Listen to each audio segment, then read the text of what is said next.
pretože jeho slonenie pred bránkou je určite z nášho týmu to najlepšie, ale príležitosti Radivojevič, gól!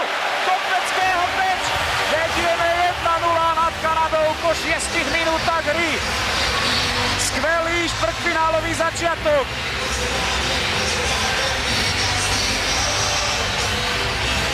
Veľmi pekný gól.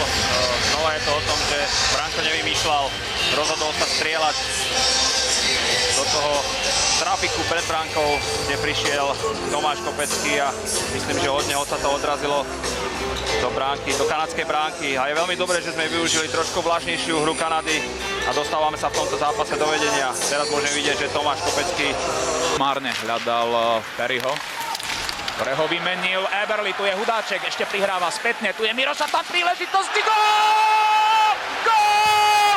2-0! Miroš Atan, náš najlepší reprezentačný strelec. Prvá polovica prvej tretiny patrí Slovensku. Vedieme 2-0.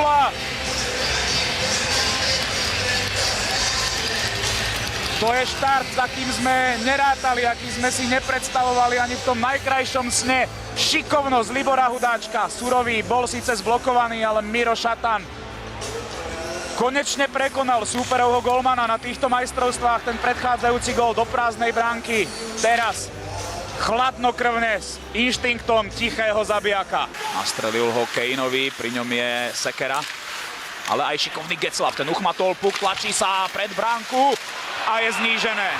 Po skrumáži sa presadil Corey Perry, ktorý si so svojím nenapodobiteľným inštinktom prikorčuloval k bránkovisku a koľkýkrát už profitoval z práce Ryana Getzlaffa. Tak ako v klubovom drese, tak aj v reprezentačnom, nerozlučná dvojička. zbytočný gól, pretože v doterajšom priebehu sme Kanadu vytláčali z významných pozícií. Keď sa aj dostali a udržali v našom pásme, tak chalani veľmi dobre pokrývajú všetkých hráčov. Tu využil Getzlaff svoju vysokú. Kapitán išiel striedať a tak ešte ponaháňal Perryho. Tu je ale úplne voľný Eberli v medzere, vynikajúci Lacov zákrok. Ešte kanadská príležitosť, Skinner vyrovnal na 2-2. Využitá presilovka pre Kanadu.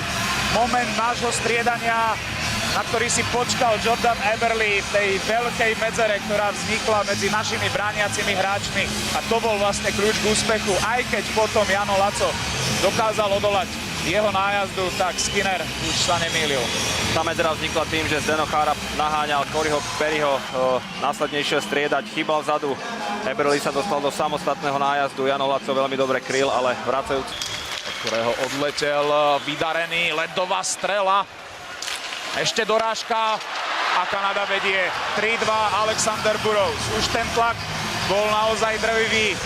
Preťažená defenzíva našich si nemala kedy vydýchnuť a Kanadania dotlačili puk do našej bránky. Znovu nepokrytý hráč pred našim bránkoviskom. René vydarený nepokryl Burrowsa, ktorý v podstate pohodlne zasunul puk do našej bránky. Z toho tlaku sme sa predtým vymanili tou presilovou hrou, mali sme šancu, Tomáš Surový nepremenil, potom Kopecký sa dostal do veľmi dobrej šance, dobre zasiahol Ward a vrátili sme sa znova. Prihrať presne dopredu môže ísť Tatar spoločne s Bartovičom aj Mikušom, dokonca aj starosta sa zapája do útočnej akcie. Bartovičová šanca, gól! Gól! Vyrovnané 3-3, chlapci paráda! Rýchly break, našim vyšiel. A semifinálová nádej Slovenska ešte žije. Ward tretíkrát prekonaný v dnešnom zápase. A Milan Bartovič zrejme nadviazal na ten svoj gól proti Kanade, ktorý dosiahol v prvom zápase. Čo narobí? Jedna nepodarená spätná prihrávka, Kanadania prepadli v pásme. Puk potiahol Tatar, Bartovičová strela, ktorú si sám dorazil do bránky. Zlá kanadská rozohrávka v útočnom pásme, veľmi dobrá breaková situácia pre našich chlapcov. Ja som pozeral na tú situáciu a chcel som povedať, že bol Juraj naozaj vo skvelej fazóne. Nadväzoval na skvelé výkony z Popradu. Gól! Gól! Hanzušov ten Sekerovej strely. Vyhrávame 4-3 nad Kanadou. 2,5 minúty pred koncom a Kanada hrá so 4 hráčmi.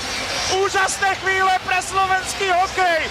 Po 8 rokoch môžeme do semifinále majstrovstiev sveta. Výborne to chalani zahrali hneď po vhadzovaní. Michal Na si to nič sme- namieril pred bránku. Na nič sme nečakali. Predošlej preslovej hre som si všímal, ako Kanadiania otláčali